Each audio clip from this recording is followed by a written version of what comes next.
Let's face it, the world is grappling with economic hardships. And that means central banks must keep rates high until inflation comes down, and also recommends government adjust fiscal policy. The sprint back to pre-pandemic growth levels still remains elusive. That was a grim message from the IMF. All in all, most countries are not expected to return to inflation target until 2025. As nations ramp up their policy efforts to mitigate impact of economic instabilities, a high-level meeting in China has garnered attention from home and abroad. Investors are closely watching the Central Economic Work Conference for clues on the country's policy and reform agenda, anticipating how Chinese policymakers will chart the course for the world's second-largest economy in the coming year. How does the economic conference translate into China's economic strategies? How does the country plan to navigate the economic challenges that lie ahead? For this, I spoke with my colleague Do Hongyu. This episode is brought to you on Tuesday, December the 12th.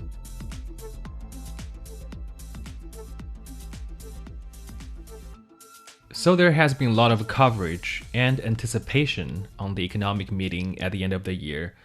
And why is this year's meeting particularly important?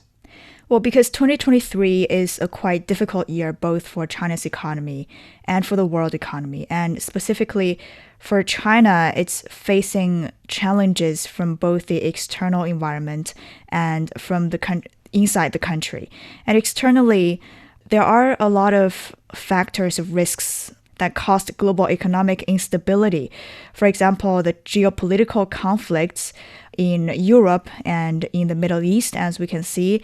And also there are trade tensions, especially between China and the United States. Although, encouragingly, we've seen the improvement of bilateral relations between these two countries. But there are still people doubting, not sure what's going to happen between these two countries. So this also adds to the instability and uncertainties. And besides these factors, there are also some unforeseeable factors of risks like natural disasters. So China is in a quite unstable global economic environment. And also domestically, it's also struggling with its own problems like the weak exports. In the first 3 quarters of this year, China's export grew only by 0.6%. And exports is contributing less and less to China's GDP. So now China's GDP growth is heavily reliant on consumption. Take tourism as an example. In the first 3 quarters of 2023, the number of tourists in China grew compared with the previous years during the pandemic, but it was only about 80% of the level in 2019 before the pandemic. And the tourism revenue was 65% of the pre-pandemic level, although it also grew compared with previous 3 years. This also shows that the tourists are less willing to spend money on their journeys. And there are also other problems like the aging society and also youth unemployment. So facing so many problems both from outside of China and domestically, we need an occasion to analyze the current complicated situation. And now it's 1 year past China lifted its COVID restrictions. I believe that at the very beginning, everybody was curious about what's going to happen in China, what's going to happen for China's economy, and also for the world economy. And now 1 year has passed. We've seen how things have turned out.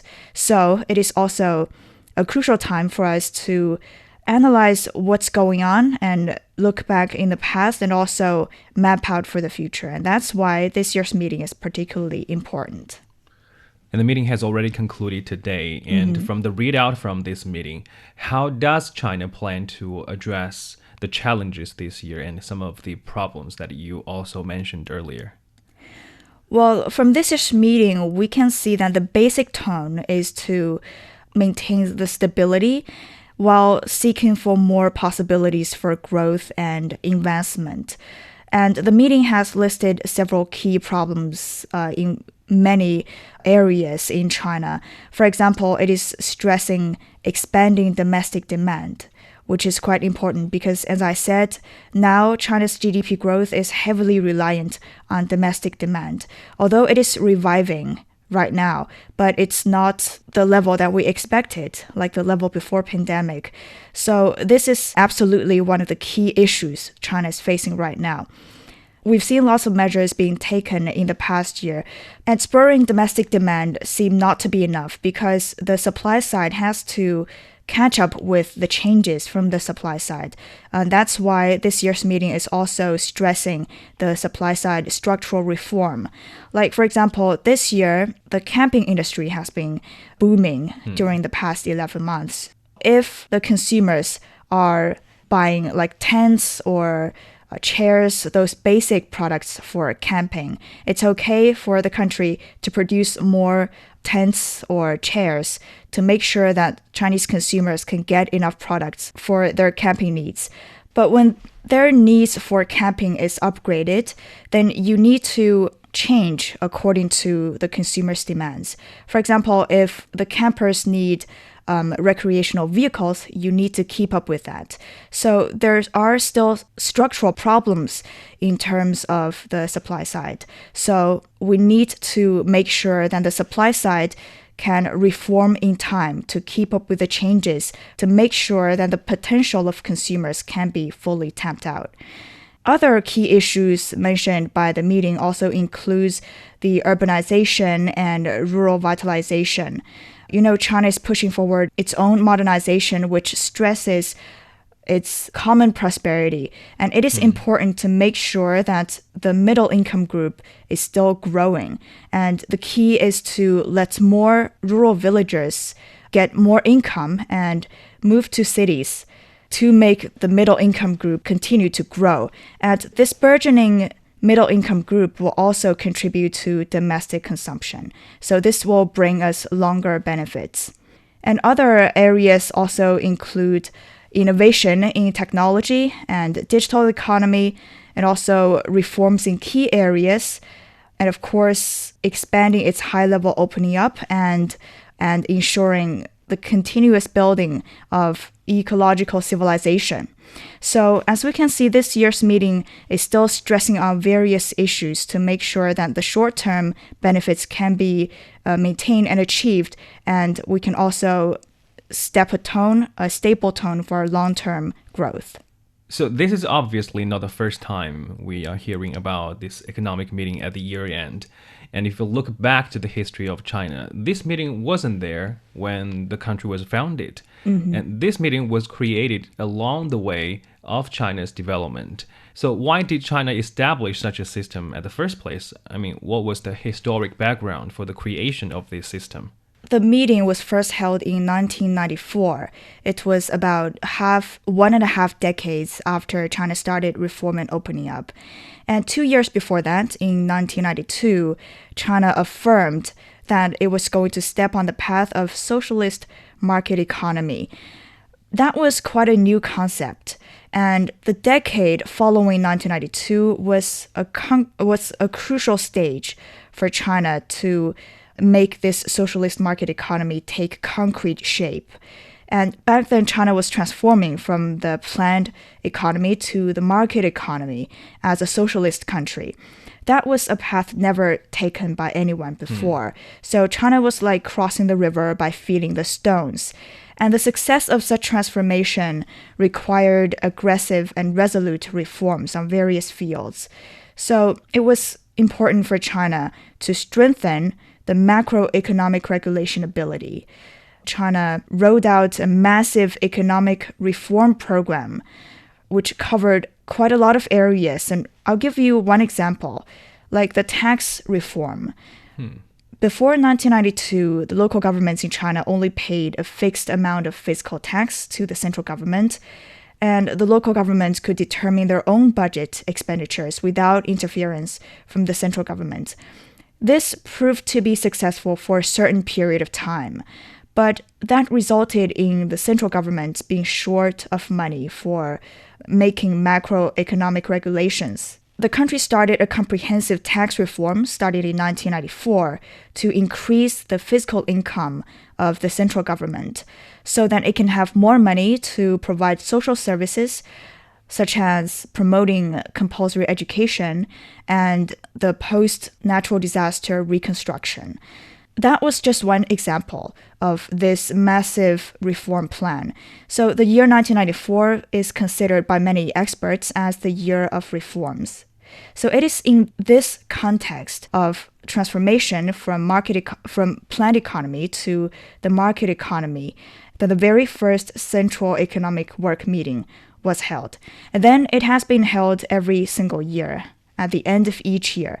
So the basic purpose is to look back at the past year and analyze the current situation and also mapping out for the future.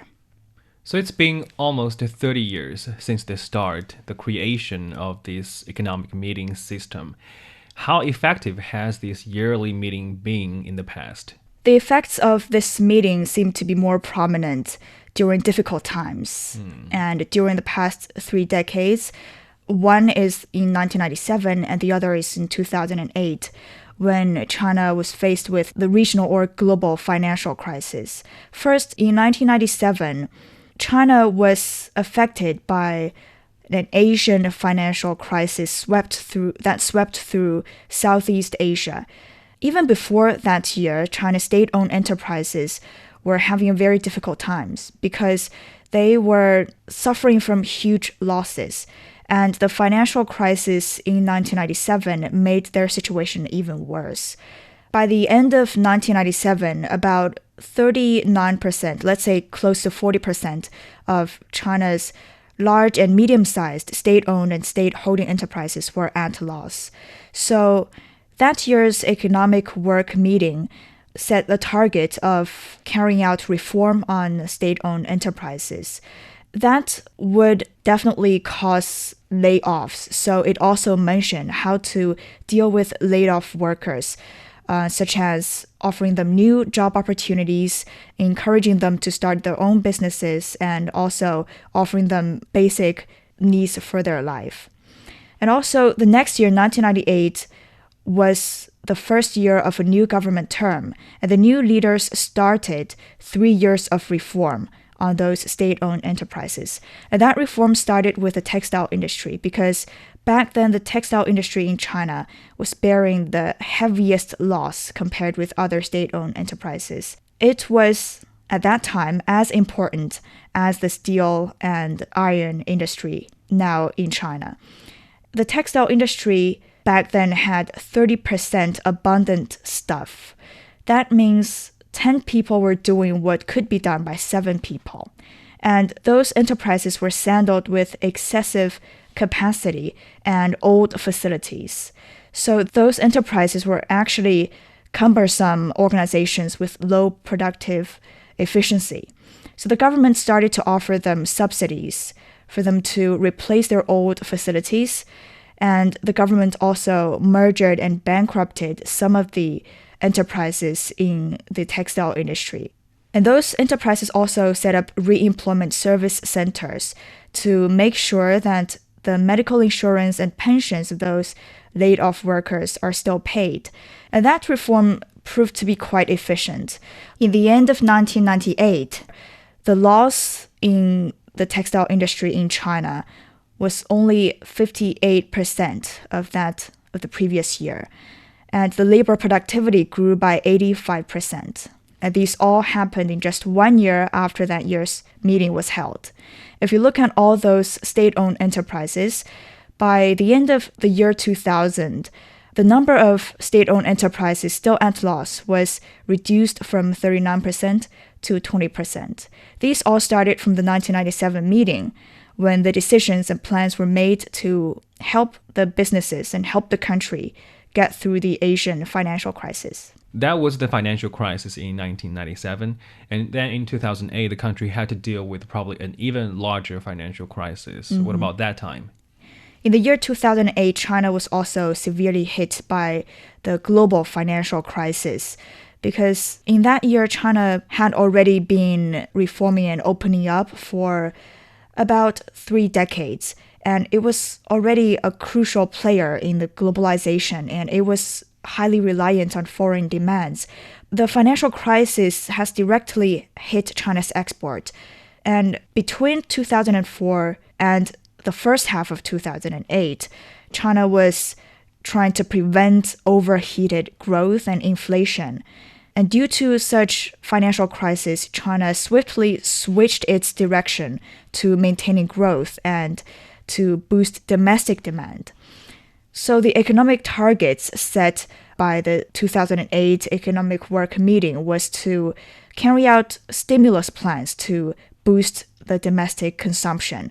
And they rolled out a 4 trillion RMB stimulus plan, which was worth about 586 billion US dollars.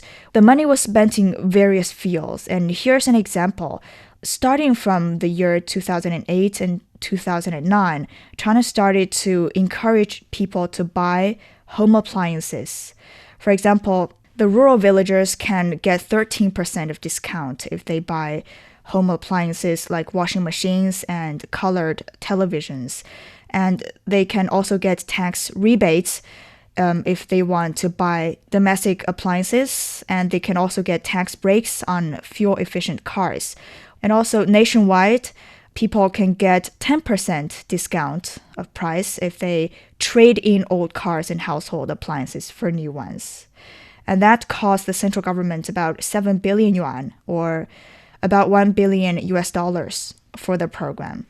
From these examples, we can see that the meeting is giving us directions for future development, but the concrete changes take place in the following year. There has been many rough times for the economic meeting to tackle with, and speaking at this moment, the economic outlook for the next year also doesn't look very optimistic.